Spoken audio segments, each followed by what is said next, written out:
Olá, graça e paz da parte do nosso Senhor e Salvador Jesus Cristo. Retomamos mais uma vez os nossos estudos das quartas-feiras. Hoje, dando continuidade a uma série de estudos que estamos ministrando no livro de Eclesiastes. Durante esse período da pandemia, enquanto durar essa pandemia, estaremos sempre trabalhando com alguns livros da Bíblia, mesmo nas quartas-feiras, onde normalmente eu trabalho com temas teológicos ou doutrinários. Mas vamos procurar trabalhar para que nós possamos conhecer ainda mais as Escrituras Sagradas. E o livro de Eclesiastes é muito bom nesse sentido, até porque ele nos traz e nos remete aos tempos atuais, ele nos remete a pensarmos a nossa vida, a repensarmos a nossa vida, a olharmos para Deus de uma forma diferente, a olharmos para o Criador de uma forma diferente. O nosso tema, o tema que nós estamos estudando no nosso livro é Deus, nossa grande prioridade. Deus, nossa grande prioridade. E a nossa ideia é trabalharmos para que nós possamos realmente ver o desenvolvimento da palavra de Deus no seu coração. Assim eu espero, pelo menos. A nossa ideia é podermos observar Deus falando ao seu coração poderosamente, Deus agindo em sua vida, você sentindo o poder de Deus. É muito importante que nós possamos realmente crescer cada vez mais no conhecimento da palavra do Senhor. A nossa igreja está voltando aos poucos. No próximo domingo teremos o nosso culto gravado já com o Ministério de Louvor. Ainda não quer dizer que vamos abrir as portas. Não, pelo menos para os membros da igreja ainda não. Claro que como os portões estarão abertos, alguns visitantes podem chegar, serão bem-vindos, serão bem tratados, bem recebidos, mas ainda não estamos de portas abertas. No outro domingo, aí sim, estaremos voltando à nossa normalidade. Então, como nós falamos, nosso tema, Deus, nossa grande prioridade, um estudo baseado no livro de Eclesiastes. E hoje, o tema que nós escolhemos chama-se a inutilidade de nossas conquistas. A inutilidade de nossas conquistas. Na realidade, quando nós falamos dessa forma, não queremos dizer de forma nenhuma que nos é inútil ter conquistas, que nos é inútil conquistar coisas. Não, não é isso. Mas é porque o autor, ele está olhando sempre para a eternidade. Ele está olhando sempre para o futuro. Sempre olhando para o nosso encontro final, no juízo final com o nosso Deus. Daí a inutilidade das nossas conquistas para estas questões. Isso não significa que você vai abandonar o seu trabalho, vai deixar de fazer as suas coisas de forma nenhuma, muito pelo contrário. O que as Escrituras nos estimulam é nós trabalharmos sempre como se fosse para o Senhor. O nosso texto de hoje encontra-se em Eclesiastes capítulo 2, versos 12 a 26. Vamos fazer a leitura da palavra do Senhor. Então passei eu a contemplação da sabedoria e dos desvarios e da doidice. Porque que fará o homem que seguir o rei? O mesmo que outros já fizeram. Então vi eu que a sabedoria é mais excelente do que a estultícia, quanto a luz é mais excelente do que as trevas. Os olhos do sábio estão na sua cabeça, mas o louco anda em trevas. Também então entendi eu que o mesmo lhe sucede a todos. Pelo que eu disse no meu coração, como acontece ao tolo, assim me sucederá a mim. Por que então busquei eu mais sabedoria? Então disse eu no meu coração que também isso era vaidade. Porque nunca haverá mais lembrança do sábio do que do tolo, porquanto de tudo nos dias futuros total esquecimento haverá. E como morre o sábio, assim morre o tolo. Pelo que aborreci esta vida, porque a obra que se faz debaixo do sol me era penosa. Sim, tudo é vaidade e aflição de espírito. Também eu aborreci todo o meu trabalho, em que trabalhei debaixo do sol, visto como eu havia de deixá-lo ao homem que viesse depois de mim. E quem sabe se será sábio ou tolo? Contudo, ele assenhorará de todo o meu trabalho em que trabalhei, em que me ouve sabiamente debaixo do sol. Também isso é vaidade. Pelo que eu me apliquei a fazer que o meu coração perdesse a esperança de todo o trabalho em que trabalhei debaixo do sol. Porque há homem cujo trabalho é feito com sabedoria e ciência e destreza. Contudo, há um homem que não trabalhou nele, o deixará como porção sua. Também isso é vaidade e grande enfado.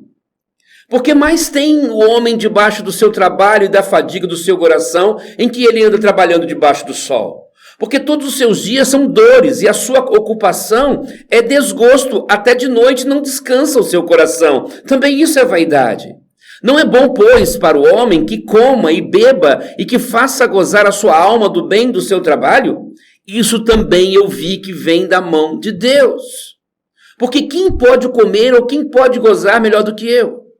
Porque ao homem que é bom diante dele, dá a Deus sabedoria e conhecimento e alegria.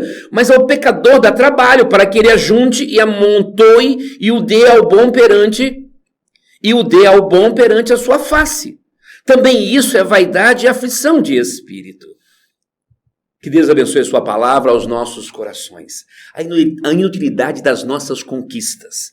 Salomão aqui está trabalhando de forma tal que nós muitas vezes também trabalhamos. Olhamos, buscamos, queremos, lutamos. Mas ele mostra que tudo isso não passa de vaidade diante da eternidade que está a vir. Por isso, eu quero que você nesse momento pare para pensar na sua vida. Estabeleça metas espirituais. Estabeleça metas diante de Deus. Mas antes, vamos orar. Pai de amor, nós louvamos o Teu nome, Senhor. Nós Te adoramos pela grandeza que há em Ti e pelo Teu poder. Muito obrigado, ó Pai, por tudo que nos tens dado. Obrigado pela oportunidade de mais uma vez estarmos aqui para podermos adorar e bendizer o Teu santo, excelso e sublime nome. Muito obrigado, ó Pai, por tudo. Dirige os nossos passos a cada dia e que possamos aprender mais e mais de Ti. Oramos em nome de Jesus. Amém. A inutilidade de nossas conquistas.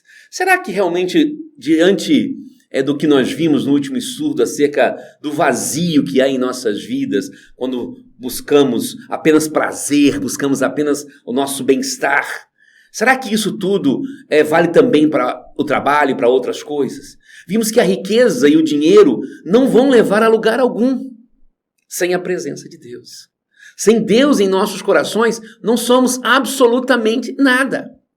Estamos longe da vontade do Senhor. Estamos longe de realmente estarmos fazendo aquilo que Deus quer para as nossas vidas. E uma alegria baseada nestas coisas, ela é vazia diante de Deus. Ela não representa nada. E hoje nós vamos falar sobre a inutilidade de nossas conquistas. Daquilo que nós fazemos, daquilo que nós obramos. Mesmo aquelas baseadas em nossa sabedoria, mesmo aquelas baseadas naquilo que nós conquistamos com o nosso belo entendimento. É muito importante, sim, que nós tenhamos entendimento. É muito importante, sim, que nós busquemos entendimento. É muito importante, sim, que tenhamos cada vez mais capacitação. Mas temos que entender que sem Deus não seremos nada. Depois de contemplar o seu trabalho, digamos assim, o autor passa a olhar para as obras que fez com a sua sabedoria. E com isso, ele começa a observar que nada, absolutamente nada do que ele viesse a fazer, nada do que ele realmente faria, teria algum valor diante da obra de Deus, diante daquilo que Deus realmente estabeleceu. E aí ele começa a mostrar, ele começa a lutar em seu coração para que pudesse conquistar mais. E a sabedoria aqui, ela envolve inteligência e capacidade de fazer as coisas. Essa é a ideia de sabedoria segundo o autor. E aí, quando nós vemos isso, nós entendemos que, na realidade, muitas vezes nós somos capacitados, muitas vezes Deus nos dá essa capacidade, mas nós não conseguimos fazer com que ela realmente atinja aquilo que Deus estabelece para as nossas vidas. É claro que ele acaba por descobrir que ser sábio é melhor do que conquistar as coisas com astúcia. Isso é uma coisa muito interessante. Isso é um ensino para as nossas vidas. Isso é um ensino para mim e para você. Nós, como brasileiros principalmente, nós que temos a triste tendência do jeitinho brasileiro, nós devemos aprender a deixar de lado esse jeitinho e aprendermos a usar a nossa inteligência, a nossa capacidade, a lutarmos realmente para conquistar com o nosso trabalho, a procurar não passar por cima das outras pessoas, a ter uma vida realmente que agrade a Deus. E o autor, então, ele entende isso, que a sabedoria é melhor do que a estultícia, a astúcia, a enganação. mas ainda assim ele entende, melhor dizendo, que não é grande coisa diante de uma eternidade maravilhosa, diante de algo que Deus tem para nós. Então o autor acaba por descobrir que a sabedoria não nos faz melhor do que ninguém. Ser mais inteligente, ter um QI mais elevado, não significa absolutamente nada diante de Deus. Absolutamente nada. Nós podemos conquistar tudo, nós podemos conseguir tudo, mas sem agradar a Deus, sem procurar agradar a Deus, não somos nada. Então, embora haja vantagem, sim, sem dúvida nenhuma, na sabedoria, e ela agrada mais a Deus do que a estutícia, como nós vimos, mas não nos se torna melhor do que ninguém quando se a busca. Então, você buscar sabedoria, buscar inteligência, não faz de você melhor do que os outros. Não faz de você mais capaz do que os outros. Isso que é importante que você e eu entendamos. E é isso que o autor está dizendo. Então, quando nós vamos lá para os versículos 14 e 15, nós aprendemos algumas coisas bem interessantes. Os olhos dos sábios estão na sua cabeça, mas o louco anda em trevas. Também então entendi que o mesmo lhes sucede a todos. Ou seja, o louco ou o sábio acontece a mesma coisa. Tudo vai acontecer de acordo com a vontade de Deus. Pelo que eu disse, ele continua no meu coração, como acontece ao tolo, assim sucederá a mim. Ou seja, eu que busquei inteligência, eu que busquei sabedoria, eu que busquei capacidade, mas eu vou morrer do mesmo jeito. Eu vou para o mesmo lugar. Não vai adiantar nada. Então é muito importante que nós tenhamos isso em nossa mente. O autor está preparando para chegar na argumentação final, onde mostra que o importante é Deus em nossa vida mais do que qualquer outra coisa. Nós podemos, sim, buscar outras coisas, podemos nos desenvolver, podemos crescer, mas se nós não reconhecermos a Deus em nossas vidas, não podemos afirmar que nossa sabedoria tem valor. Se nós não reconhecemos que Deus opera em nossas vidas, que Ele é que opera em nós, nossa sabedoria não tem valor algum. A morte nos torna iguais. A morte nos torna todos iguais. Ela mostra que nossos valores precisam estar fora desta vida. É isso que o autor também nos ensinando. É isso que ele está ensinando a mim. Quando nós morremos, todos nós vamos para o mesmo lugar. Porque nada do que nós venhamos a fazer, absolutamente nada, vale alguma coisa diante de Deus.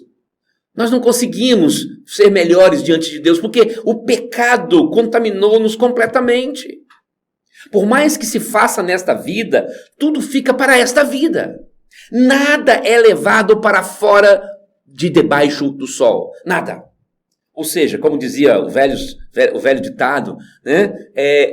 Na sepultura não levamos nada, para a sepultura não levamos nada. Absolutamente nada. Então, veja bem, meu amado e minha amada.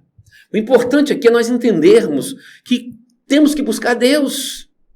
Absolutamente em primeiro lugar em nossas vidas. Temos que colocá-lo acima de tudo e de todos. Isso é que nós precisamos entender. Porque senão, nós não vamos conquistar nada, absolutamente nada. E a coisa mais importante é a vida eterna. Você pode ter milhões, bilhões, trilhões de dólares, euros. Mas e aí? O que isso vai fazer quando você estiver diante do grande juiz? Absolutamente nada. Porque existe uma inutilidade da herança material. Essa inutilidade da herança material que Salomão mostra, começa aqui pela imprevisibilidade nos herdeiros que geramos. Verso 19 ele vai mostrar isso. Quem sabe se meu filho ou minha filha vai ser tolo ou sábio? Ou sábia? Quem sabe se meu filho ou minha filha vai realmente cumprir os desígnios do Senhor? Eu não sei. Então é uma inutilidade. É por isso que uma das coisas que eu acho mais importante que os pais precisam entender, que eles não têm que se preocupar em deixar heranças materiais para os filhos. Eles têm que deixar duas grandes heranças. Conhecimento, educação, mas não é a primeira coisa, porque a primeira coisa é conhecimento de Deus. Apresentar Deus. Apresentar a vida eterna. Mostrar para os nossos filhos que Jesus é o nosso Salvador. Exatamente por causa dessa imprevisibilidade, é que nós temos que ficar atentos. Nós temos que tomar muito cuidado. Há uma imprevisibilidade dos herdeiros que geramos. Outra coisa que Salomão me ensina é que precisamos fazer um esforço para não nos prendermos a nada nesta vida. Para não nos prendermos a nada nesta vida. Esse é o esforço que nós precisamos a fazer. Olha o que ele diz. Pelo que eu me apliquei a fazer que o meu coração perdesse a esperança de todo o trabalho em que trabalhei debaixo do sol. Salomão está dizendo que ele se aplicou, ou seja, ele se esforçou para olha, não adianta, não vale nada. Não há grande coisa. Todo esforço que fazemos não vale nada nesta vida. Só vai valer para nosso ego, para a vaidade. Por isso que ele diz, tudo é vaidade. Muitos não se esforçam tanto e têm tudo. E outros trabalham tanto e não conseguem aquilo que queriam. Essa era a tristeza do Salmo. No salmista Asaf, no Salmo 73. Ele olhava, ele via a herança dos ímpios, ele via a prosperidade dos ímpios, ele ficava triste. E Asaf chega à mesma conclusão que Salomão, quando lá na metade do Salmo ele vai dizer, até que entrei no santuário de Deus. Ou seja, até que eu entrei na presença de Deus. Então os nossos esforços não adianta nada. É vazia, ou são vazios. Versículo 21, ele vai dizer, porque há homem cujo trabalho é feito com sabedoria e ciência e destreza. Contudo, há um homem que não trabalhou nele, o deixará como porção sua. Então veja bem, Salomão está dizendo, olha, você pode se matar, o que for, mas tem alguém que não vai se matar para nada e vai conquistar tudo. Então nós podemos descansar naquilo que Deus quer trabalhar nos nossos corações. O autor aqui mostra uma tristeza profunda ao ver a inutilidade de todo o seu esforço. Que muitos conquistaram até mais do que ele. Olha que ele era o homem mais sábio da terra. Mas muitos conquistaram mais do que ele sem fazer nada do que ele fez. Então nós temos que entender isso, que isso pode acontecer. E olhar sempre para a eternidade. Olhar sempre para o futuro eterno. Tudo isso para que nós possamos compreender e descansar na providência divina. Isso é fundamental. Precisamos descansar na providência divina. O autor, ele fala que nós podemos ter um prazer moderado nas coisas desta vida, desde que saibamos a sua procedência, ou seja, desde que eu tenha certeza que eu conquistei com o meu trabalho, com honestidade, com integridade. Ele vai trabalhar melhor isso no final do livro.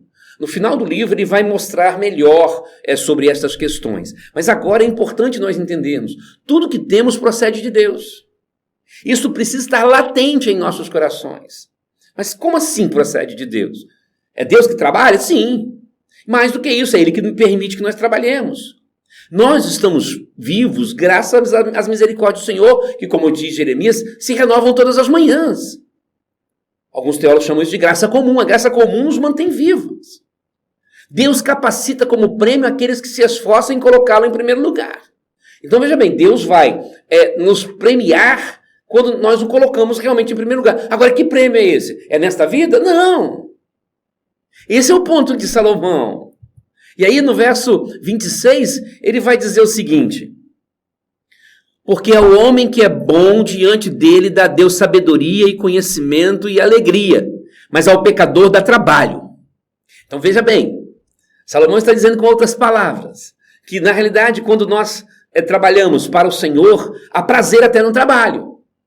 Quando você não faz para o Senhor, não há prazer no trabalho. E mais do que isso, o trabalho que Deus dá é como se fosse um castigo. Paulo entendeu isso muito bem. Não que sejamos capazes por nós mesmos de pensar alguma coisa como de nós mesmos, mas a nossa capacidade vem de Deus. Segundo aos Coríntios, capítulo 3, verso de número 5. Então quer dizer, Paulo está mostrando com todas as letras que tudo que fazemos é Deus que nos dá. E devemos descansar nisso aí. Por outro lado, aqueles que não reconhecem o Senhor, ele aumenta o trabalho e, consequentemente, a ilusão. Vale lembrar, eu já ensinei isso em outros estudos, que muitas vezes a ira de Deus, a disciplina de Deus, ela vem no formato de abandono, ela vem no formato de deixar com que nós aumentemos ainda mais o prazer naquilo de errado que fazemos. Então temos que olhar com muito carinho o fato de precisarmos descansar na providência divina. E aí, ele mostra isso com todas as letras, ainda no verso 26. Mas ao pecador dá trabalho para que ele ajunte, amontoe. Aí lembramos mais uma vez do rico insensato. Alma, folga, goza, regala-te. É aquela coisa de viver nesta vida. E aí isso me faz lembrar o que Deus faz com aqueles que se afastam dos seus propósitos. Aqueles que pecam diante dele. Ele ainda aumenta mais e mais os teus desejos de pecar. Ele aumenta mais e mais o seu desejo de se corromper, de falhar. E o que nós podemos aprender diante de tudo isso? Primeiramente, devemos aprender que precisamos realmente descansar em Deus. Trabalharmos sim, dedicarmos sim, fazermos o melhor ao nosso alcance sim, mas descansarmos em Deus. Também devemos aprender que Deus é que nos capacita. Que nós por nós mesmos não somos capazes de nada. Que desta vida não vamos levar nada e por isso precisamos cada vez mais descansar em Deus. Também precisamos entender que muitas vezes veremos pessoas que não fazem nada prosperando mais do que a gente. Lamentavelmente. Isso pode e vai acontecer. Mas isso não deve ser motivo de tristeza. Devemos estar na presença de Deus para que possamos crescer cada vez mais. Devemos estar na presença de Deus para que possamos nos desenvolver cada vez mais. Meu amado e minha amada, eu quero desafiar você a descansar em Deus, a descansar na obra de Deus, a descansar nesse Deus maravilhoso que nos chama das trevas para a sua maravilhosa luz. A saber que, embora nesta vida nós não levemos nada, devemos fazer o nosso melhor, mas tudo para a glória de Deus. Mais uma vez, lembramos Paulo, 1 aos Coríntios, capítulo 10, verso de número 31. Quer comais, quer bebais, quer façais qualquer outra coisa. Olha bem, qualquer outra coisa. Que seja tudo para a glória de Deus. Tudo para a glória de Deus. Esse é o ponto. Por quê? Porque Deus é a nossa grande prioridade. Pense nisso. Que Deus complete estas palavras em seu coração. Que você possa realmente crescer mais e mais para a honra e glória do nosso Deus. Amém.